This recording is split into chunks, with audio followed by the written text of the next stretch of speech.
woke up to this number this morning knowing that my goal is 3,000 by the 1st of January. It's looking very good. I like it a lot. Okay. So today, let me answer some questions that you guys been asking pretty frequently. I'm gonna show you guys a little jig that I'm putting together for an all over bandana print. And I'm also gonna do some hats. So let's go ahead and get started with answering some questions. Let's answer some of your guys' questions really quickly. So I've been asked a lot if I use water-based inks.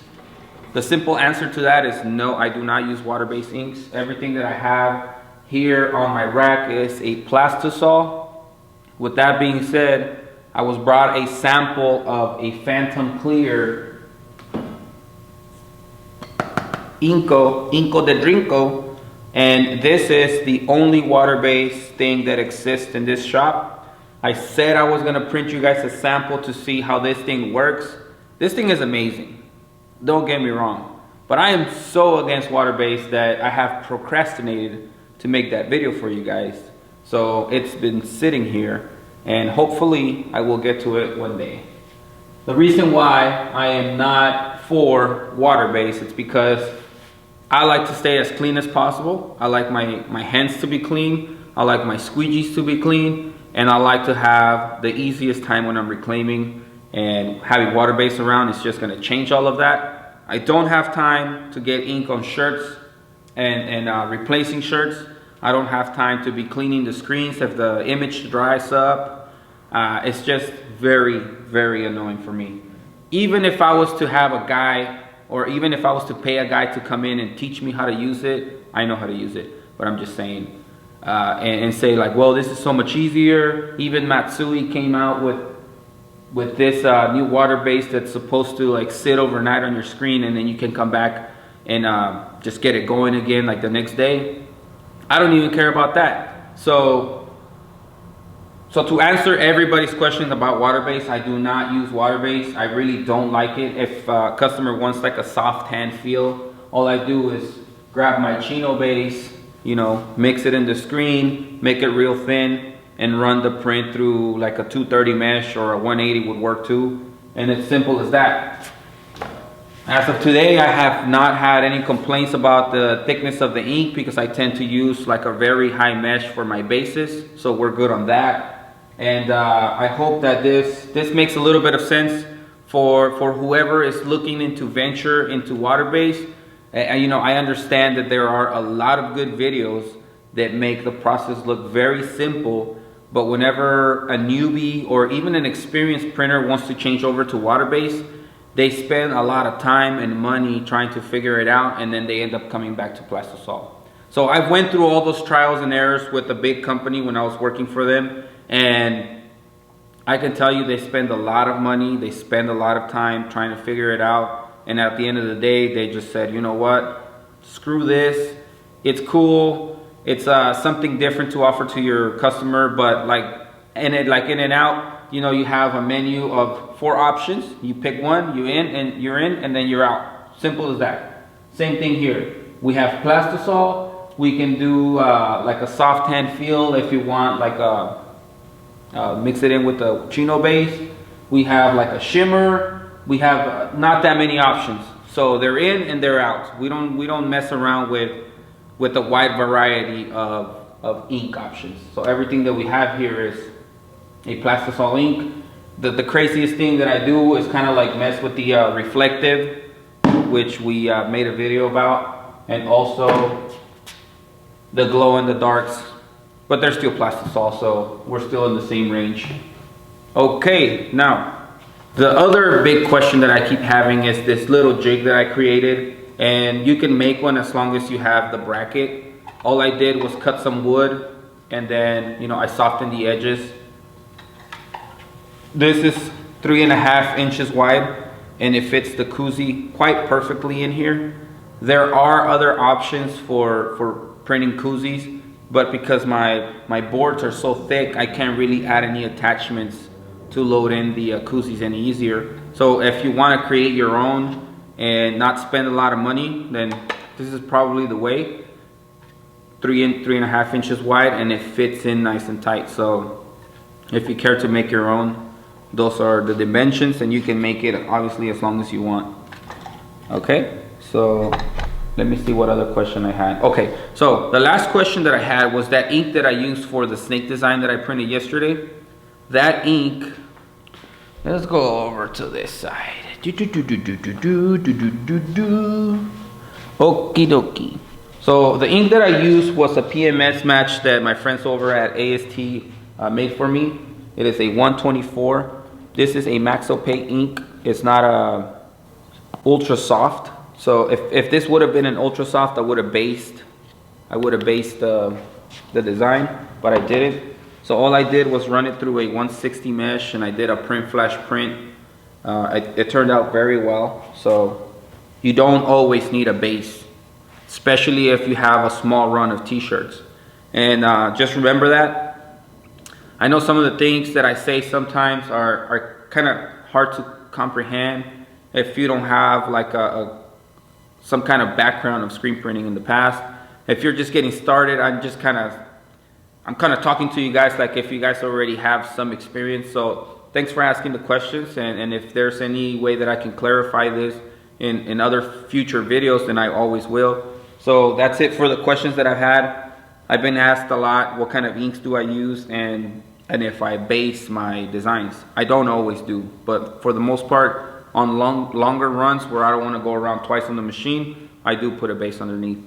Now let's go over the bandana print. Okay, so for the bandanas, we have like a stretchy material, and for this, we're gonna add a little bit of the clear gel gloss, because this, oh, where are you going? This tends to help the ink stretch a little bit. They have a different additive called Uni-Stretch. That's probably gonna be better. But because we're running a sample, I wanna make sure that this ink or this additive is gonna help the ink stretch enough to where the ink is not gonna break down. And for this, we're gonna use the Cosmic White. The Cosmic White is supposed to be for 100% polyester garments, which is what this is. I bought this for a very specific job, and I'll tell you guys what, the only and the best way to use this Cosmic White is if you use it with the gray barrier. This combination right here will prevent any dye migration. It doesn't matter how bad the dye is on the t-shirt. You use the gray barrier as a base.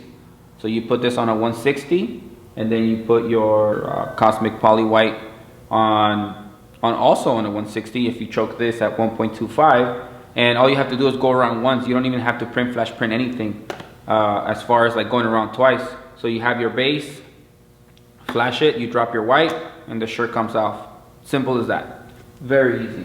So we're gonna use that Cosmic White for this print, and it kind of sucks because the frame goes from one edge to the other, and we have a sample with a black print and a sample with a white print. So let's go ahead and get started with this one so we can call our friend so he can come and pick up the samples and move forward with the hats. Let's get this show on the road. I was gonna put some wood together, but it wasn't long or wide enough to make this job happen. So what we're gonna do is we're gonna use this table. I do not want to drill a hole in this table, but I don't have a choice.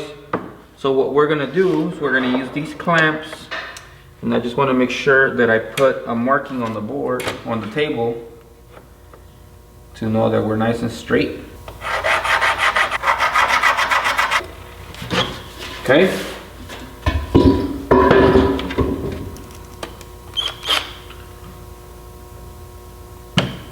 I don't want to do this.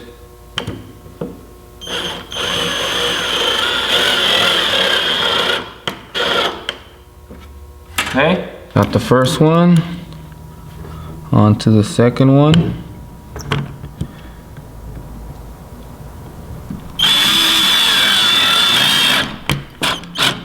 All right, now we have a place to load our screen. Check this out. At this shop where I used to work a long time ago, and I mean like 4 or 5 years ago, they changed the mats on their exposure unit, and I thought maybe one day I'm gonna use it. I don't know, let's just save it. So I saved it, and now I'm gonna be able to use it. So what I'm gonna do is I'm gonna make a cutout, and then I'm just gonna go ahead and clean this up, and I'm gonna use that as cushion so that I can lay the bandana on top of here. And once I mount the screen on there, you're gonna see how this is gonna work, and I think this is gonna be pretty good. Now it sucks that I had to drill some holes into my table, but sacrifices have to be made sometimes, okay? Sometimes you have some sassy kitties, and if the sassy kitties are sassy, then you have some sassy kitties. So now we're having to deal with sassy kitties, which is what this is.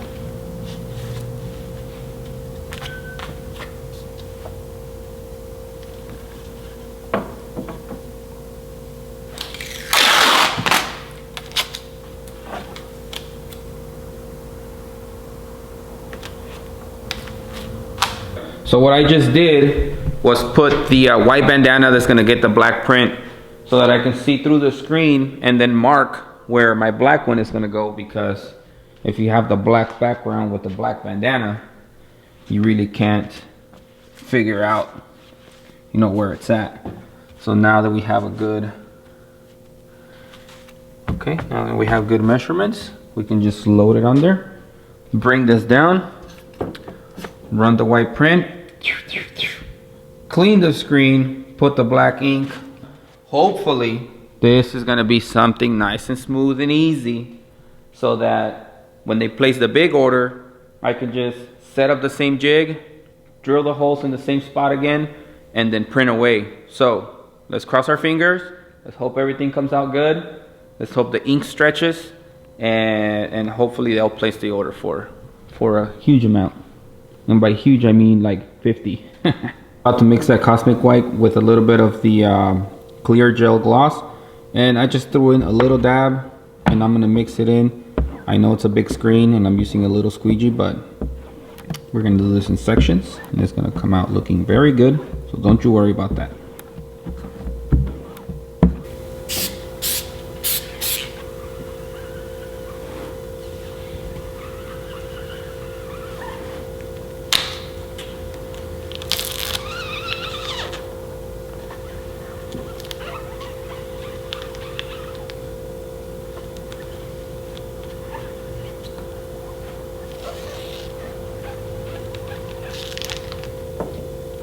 Look at that. An all over bandana print. Not too shabby, not too shabby. I'll tell you guys what. I gave it a shot. If you look up closely, it's not the sharpest print. My biggest concern is gonna be making sure that the bandana doesn't lift off. So I'm gonna have to use more adhesive just in case I need to bring back down the screen and hit it again. We have a couple on the side that the ink didn't go through very well, but for the most part everything else is looking fine. Honestly, I don't think that's too bad, you know. I don't know what Mr. Bandana Guy wants to do with these, to be quite frankly honest with you guys. So I hope that this sample is going to be pleasing to him, so that he can hopefully get his idea out there and get it going. Because this is a sample, I'm not too concerned about like the 3 that didn't print too well out of the whole thing, because he wants to go ahead and wash this and use it and make sure that the ink doesn't break down and stretch well. So if that happens and it works for him, then we're gonna hopefully put in that bigger order to get this job going for him. This is my bandana jig, you guys. I hope that you guys saw that I got a little bit creative. I've never done this before. Last night I just kept thinking over and over. I was like, how am I gonna make this happen? I thought I was gonna put together some wood. You know, I brought it from home. I cut it last night. It just wasn't wide enough. So I tried to piece it together. It wasn't gonna work out. And then while I was here, you know, I said, screw it, into the table.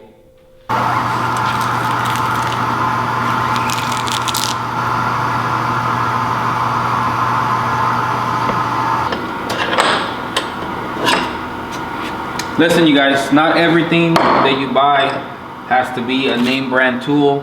This thing cost me 20 bucks on Harbor Freight. Actually, it was like 17 because they had a coupon. So, you know, sometimes people are hesitant to buy tools because they want name brand stuff. For little things like this that make your life easier, you know, it's good to have cheap tools. And that was that. If anybody is interested in knowing where to find these, I'm gonna leave a link below. A lot of times people buy them and never use them, so you can buy them used, but I'm still gonna leave a link below so you guys know exactly what they're called in case you want to get them for a cheaper price. Let's finish off the day with the hat jobs. All right, so the last thing that we're gonna talk about is the hats that we're doing. Tina's here with me, helping me out. We decided to go with a puff print on the hat. So we're print flash printing white, and then we are gonna do a few with black print, and those are in here. So once we're done, we're just gonna do a color change. I think I've taught you guys how to set up on this machine to print hats. So I'm not gonna go over the steps again. I just wanted to show you what was going on.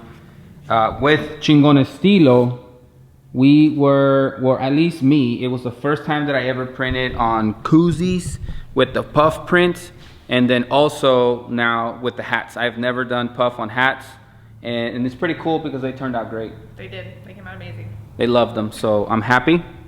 And just so you guys know, here again, instead of messing with the batch that's already pre-mixed for t-shirts, we weren't getting the puff that we desired. So here on this screen, I just mixed in a little dab to make it puff just a little bit more.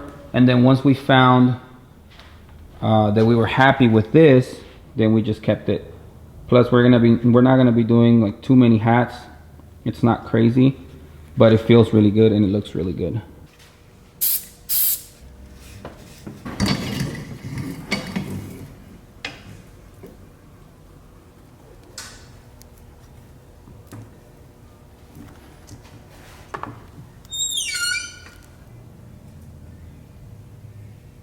Have to wait till it puffs up.